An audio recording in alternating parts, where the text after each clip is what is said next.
ನಮಸ್ತೆ ಸ್ನೇಹಿತರೆ, ಎಲ್ಲರಿಗೂ ನನ್ನ ಮುನ್ನ ಲಾಗ್ಸ್ಗೆ ಸ್ವಾಗತ. ನಾನು ಪ್ರಭಾ ದಿನೇಶ್ ಮಾತಾಡ್ತಿರೋದು. ನಾನಿವತ್ತು ಪಾಲಕ್ ಚಿಕನ್ ಕರಿ ಮಾಡಿದ್ದೀನಿ. ತುಂಬ ಚೆನ್ನಾಗಿರುತ್ತೆ ಟೇಸ್ಟು. ಮೊದಲಿಗೆ ಒಂದು ಈರುಳ್ಳಿ, ಒಂದು 7-8 ಹಸಿಮೆಣ್ಸಿನ್ಕಾಯಿ, ಒಂದು 2 ಬೆಳ್ಳುಳ್ಳಿ, 1 ಇಂಚು ಶುಂಠಿ, ಒಂದು ಸ್ಪೂನ್ ಮೆಣಸು, ಒಂದು 5 ಲವಂಗ, ಒಂಚೂರು ಚಕ್ಕೆ, ಸ್ವಲ್ಪ ಗಸಗಸೆ, 1-2 ಸ್ಪೂನ್ ಕಡಲೆ, ಒಂದು ಸ್ವಲ್ಪ ಚಿಕ್ಕದು ಕಾಯಿ, ಒಂದು ಟೊಮೆಟೊ, ಇಷ್ಟನ್ನು ಕಟ್ ಮಾಡಿ ಇಟ್ಕೊಬೇಕು. ಅದ್ರ ಜೊತೆಗೆ ಒಂದು ಕಟ್ಟು ಪಾಲಕ್ ತೊಗೊಂಡಿದ್ದೀನಿ, ಮೀಡಿಯಮ್ ಸೈಜು, ಒಂದು ಸ್ವಲ್ಪ ಪುದೀನ, ಒಂದು ಇಡೀ ಪುದೀನ, ಒಂದು ಇಡೀ ಕೊತ್ತಂಬರಿ ಸೊಪ್ಪು. ಇದಕ್ಕೆ ನಾನು 1.5 kg ಚಿಕನ್ ತೊಗೊಂಡಿದ್ದೀನಿ. ರೆಡಿ ಚಿಕನ್ನೇ 1.5 kg ಇದೆ. ಇದು ಸ್ಕಿನ್ ಔಟ್ ಮಾಡಿಸ್ಬೇಕು ಚಿಕನ್ನು. ಮೊದಲಿಗೆ ಒಂದು ಜಾರ್ ತೊಗೋಬೇಕು. ಅದಕ್ಕೆ ನಾವು ಇಟ್ಟಿದ್ದೀವಲ್ಲ ಒಂದು ಈರುಳ್ಳಿ ಅದನ್ನು ಹಾಕಿ ಸ್ವಲ್ಪ ಅರಿಶಿನ ಹಾಕಿ ನುಣ್ಣಗೆ ಪೇಸ್ಟ್ ಮಾಡ್ಕೋಬೇಕು. ಈಗ ಪೇಸ್ಟ್ ಮಾಡ್ಕೊಂಬಂದಿದೆ, ರೆಡಿ ಇದೆ. ಈಗ ಒಂದು ಬಾಣಲಿ ಇಟ್ಟು ನಾವು ಇಟ್ಟಿರೋ ಐಟಮ್ಸ್ ಎಲ್ಲ ಅದಕ್ಕೆ ಹಾಕಬೇಕು. ನಾವು ಏನು ಪಾಲಕ್ ಸೊಪ್ಪು ಮತ್ತು ಕಾಯಿ, ಕಡಲೆ, ಬೆಳ್ಳುಳ್ಳಿ, ಶುಂಠಿ, ಮೆಣಸು, ಚಕ್ಕೆ, ಲವಂಗ, ಕೊತ್ತಂಬರಿ, ಪುದೀನ ಇಷ್ಟನ್ನು ಹಾಕಿ ಚೆನ್ನಾಗಿ ಎಣ್ಣೆಯಲ್ಲಿ ಫ್ರೈ ಮಾಡ್ಕೊಬೇಕು. ಸ್ವಲ್ಪ ಎಣ್ಣೆ ಬಿಡಬೇಕು, ಎಣ್ಣೆ ಜಾಸ್ತಿ ಹಾಕ್ಬಾರ್ದು, ಸ್ವಲ್ಪ ಎಣ್ಣೆ ಹಾಕಬೇಕು. ಇದೆಲ್ಲ ರೆಡಿ ಇದೆ. ಈಗ ಚೆನ್ನಾಗಿ ಫ್ರೈ ಮಾಡಬೇಕು. ಸ್ವಲ್ಪ ಮೀಡಿಯಮ್ ಫ್ಲೇಮಲ್ಲೇ ಎಲ್ಲ ಸ್ವಲ್ಪ ಸ್ಮ್ಯಾಶ್ ಆಗೋ ಥರನೇ ಫ್ರೈ ಮಾಡಬೇಕು.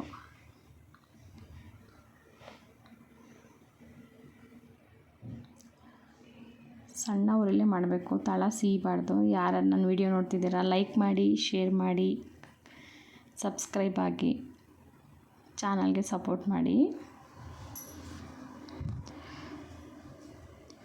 ಇವಾಗ ಇದಾಗಿದೆ. ಸ್ವಲ್ಪ ಅದನ್ನು ಆರಕ್ಕೆ ಬಿಡಬೇಕು. ನಾವು ಸ್ವಲ್ಪ ಗಾಳಿಗೆ ಆರಕ್ಕೆ ಇಡಬೇಕು. ತುಂಬ ಬಿಸಿನಲ್ಲಿ ರುಬ್ಬಾರ್ದು. ಇದನ್ನು ತಣ್ಣಗಾಗಬೇಕು. ಫುಲ್ಲು ತಣ್ಣಗಾದ್ಮೇಲೆ ರುಬ್ಬಿ ಮಾಡಿದ್ರೆ ತುಂಬ ಟೇಸ್ಟಾಗಿ ಬರುತ್ತೆ ಇದು. ಈಗ ನಾವು ಒಂದು ಸ್ಟವ್ ಇಟ್ಟು ಅದ್ರ ಮೇಲೆ ಒಂದು ಕುಕ್ಕರ್ ಇಟ್ಟು 5 ಲೀಟ್ರ್ ಕುಕ್ಕರ್ ತೊಗೊಂಡಿದ್ದೀನಿ ನಾನಿಲ್ಲಿ. ಅದಕ್ಕೆ ಸ್ವಲ್ಪ ಎಣ್ಣೆ, 1 ಸ್ಪೂನಷ್ಟು ಎಣ್ಣೆ ಹಾಕಬೇಕು.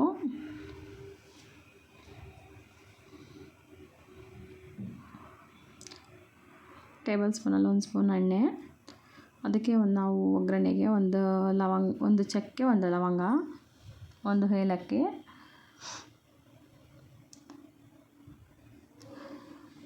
ಎಣ್ಣೆ ಕಾಯ್ದ ಮೇಲೆ ಹಾಕಬೇಕು.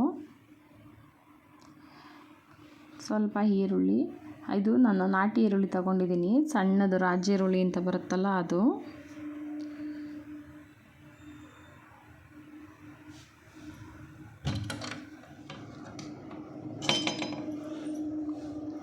ಮೆಣಸಿನ್ಕಾಯಿ 2, ಅದರ ಜೊತೆಗೆ 2 ಕಡ್ಡಿ ಕರಿಬೇವು ಹಾಕಿ ಸ್ವಲ್ಪ ಫ್ರೈ ಮಾಡಬೇಕು.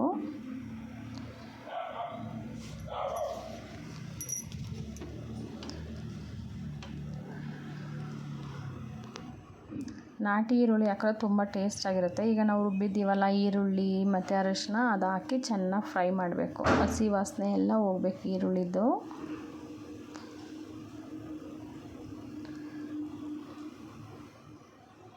ಮಿಕ್ಕಿದನ್ನೆಲ್ಲ ಎಣ್ಣೆಲಿ ಫ್ರೈ ಮಾಡಿದ್ದೀವಲ್ಲ, ಅದರಿಂದ ಈರುಳ್ಳಿ ಮಾತ್ರ ಎಣ್ಣೆಲಿ ಫ್ರೈ ಮಾಡಬಾರ್ದು. ನಾವು ರುಬ್ಬಿಕೊಂಡು ನೀಟಾಗಿ ಚಿಕನ್ ಜೊತೆಗೆ ಹಾಕಿದ್ರೆ ಚಿಕನ್ನು ಕೂಡ ಹಸಿ ಸ್ಮೆಲ್ ಹೋಗುತ್ತೆ. ಈಗ ರುಚಿಗೆ ಸ್ವಲ್ಪ ಉಪ್ಪು ಹಾಕ್ಕೊಂಡಿದ್ದೀನಿ. ಚಿಕನ್ ಹಸಿ ವಾಸನೆ ಕೂಡ ಹೋಗುತ್ತೆ, ಹೊಲಸು ವಾಸನೆಯೂ ಹೋಗುತ್ತೆ. ಅದಕ್ಕೋಸ್ಕರ ಈರುಳ್ಳಿ ಮತ್ತು ಅರಿಶಿನ ಹಾಕಿ ಹುರಿಬೇಕು. ಸ್ವಲ್ಪ ಸ್ಮೆಲ್ ಬರೋದಿಲ್ಲ, ಹೊಲಸು ಸ್ಮೆಲ್ ಬರೋಲ್ಲ, ಮತ್ತು ಚೆನ್ನಾಗಿರುತ್ತೆ. ಈರುಳ್ಳಿ ಫ್ಲೇವರ್ ಚೆನ್ನಾಗಿರುತ್ತೆ ಚಿಕನ್ಗೆ. ಈಗ ನೀಟಾಗಿ ತೊಳೆದಿಟ್ಟಿರೋಂಥ ಚಿಕನ್ನು ಸ್ಕಿನ್ ಔಟ್ ಮಾಡಿಸಿರೋದಿದು.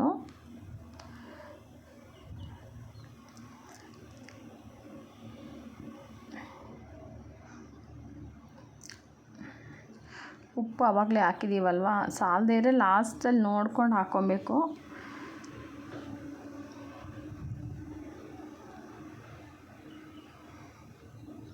ಚೆನ್ನಾಗಿ ಕೈ ಆಡಿಸ್ಬೇಕು. ಇದು ಚೆನ್ನಾಗಿ ತುಂಬ ಚೆನ್ನಾಗಿರುತ್ತೆ. ಪಾಲಕ್ ಸೊಪ್ಪು ಬೇರೆ ಬೇರೆ ಥರ ಎಲ್ಲ ವೆರೈಟಿ ಮಾಡ್ತೀವಿ, ಆದರೆ ಚಿಕನ್ ಜೊತೆಗೆ ಹಾಕಿ ಮಾಡಿದ್ರೆ ತುಂಬ ಟೇಸ್ಟಾಗಿ ಬರುತ್ತೆ, ಚೆನ್ನಾಗೂ ಇರುತ್ತೆ. ಹೆಲ್ತಿಗೆ ಒಳ್ಳೆಯದು ಅಂತ ಪಾಲಕ್ ಚಿಕನ್ ಮಾಡಿರೋದು ಚೆನ್ನಾಗಿರುತ್ತೆ ಈ ಟೈಮಲ್ಲಿ ತಿನ್ನೋದು. ಈಗ ಇದು ತಣ್ಣಗಾಗಿದೆ. ನಾವು ಹುರಿದಿಟ್ಟಿರೋ ಅಂಥ ಮಸಾಲೆ ಎಲ್ಲ ತಣ್ಣಗಾಗಿದೆ. ಜಾರ್ಗೆ ಹಾಕ್ಕೊಂಡು ಸ್ವಲ್ಪ ನೀರು ಹಾಕ್ಕೋಬೇಕು, ಜಾಸ್ತಿ ನೀರು ಹಾಕ್ಬಾರ್ದು, ನುಣ್ಣಗೆ ರುಬ್ಬಬೇಕು.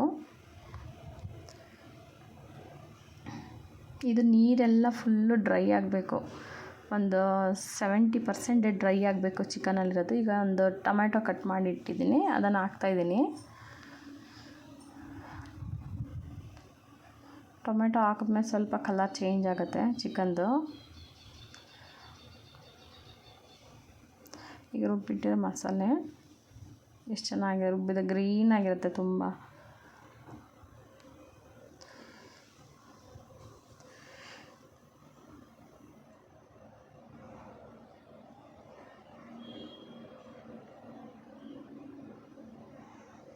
ಸ್ವಲ್ಪ ಉಪ್ಪೆಲ್ಲ ಚೆನ್ನಾಗಿ ಚಿಕನ್ನಿಗೆ ಹಿಡಿಬೇಕು, ಮತ್ತು ನೀರೆಲ್ಲ ಫುಲ್ಲು ಡ್ರೈ ಆಗಬೇಕು. ಒಂದು 70% ಡ್ರೈ ಆದರೆ ಸಾಕು. ಇದು ಬಾಯ್ಲರ್ ಕೋಳಿ ಅಲ್ವಾ, ಬೇಗ ಬೆಂದೋಗ್ಬಿಡುತ್ತೆ. ಆದರೂ ಒಗ್ಗರಣೆಯಲ್ಲೇ ಸ್ವಲ್ಪ ಉಪ್ಪು ಖಾರ ಎಲ್ಲ ಚೆನ್ನಾಗಿ ಹಿಡಿದ್ರೆ ಚೆನ್ನಾಗಿರುತ್ತೆ ಟೇಸ್ಟು.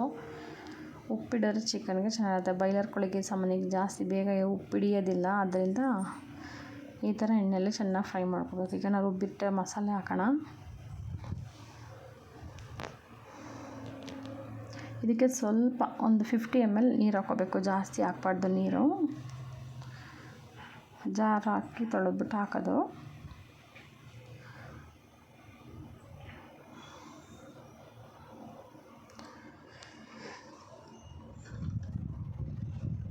ಜಾಸ್ತಿ ತಿರುಗಿಸೋಕೆ ಹೋಗ್ಬಾರ್ದು, ಚಿಕನ್ ಎಲ್ಲ ಪೀಸ್ ಆಗ್ಬಿಡುತ್ತೆ. ಮೀಡಿಯಮಾಗೆ ಸ್ಲೋ ಆಗಿ ಸಣ್ಣ ಉರಿನಲ್ಲೇ ಸ್ವಲ್ಪ ಮೀಡಿಯಮ್ ಫ್ಲೇಮಲ್ಲಿ ಇಟ್ಕೊಂಡೆ ಸ್ಲೋ ಆಗೇ ತಿರುಗಿಸ್ಬೇಕು.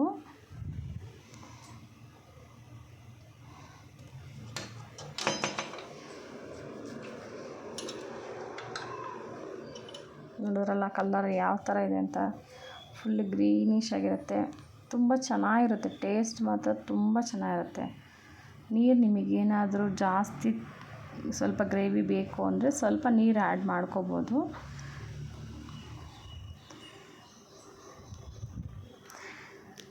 ಇದಾಯಿತು. ಈಗ ಇದಕ್ಕೆ ಮುಚ್ಚಿ ಒಂದೇ ಒಂದು ವಿಸಿಲ್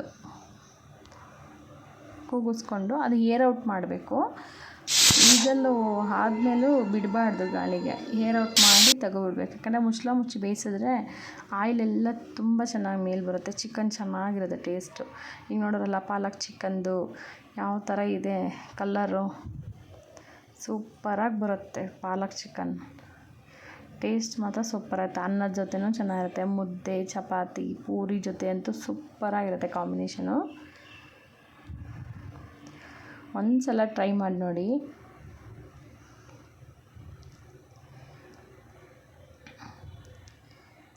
ನೋಡೋರಲ್ಲ ಪಾಲಕ್ ಚಿಕನ್ ರೆಡಿ ಆಯಿತು. ವಿಡಿಯೋ ನೋಡಿದ್ದಕ್ಕೆ ಧನ್ಯವಾದಗಳು ಸ್ನೇಹಿತರೆ. ಮುಂದಿನ ವಿಡಿಯೋದಲ್ಲಿ ಬರ್ತೀನಿ. ಲೈಕ್ ಮಾಡಿ, ಶೇರ್ ಮಾಡಿ, ಸಪೋರ್ಟ್ ಮಾಡಿ, ಸಬ್ಸ್ಕ್ರೈಬ್ ಆಗಿ. ಧನ್ಯವಾದಗಳು.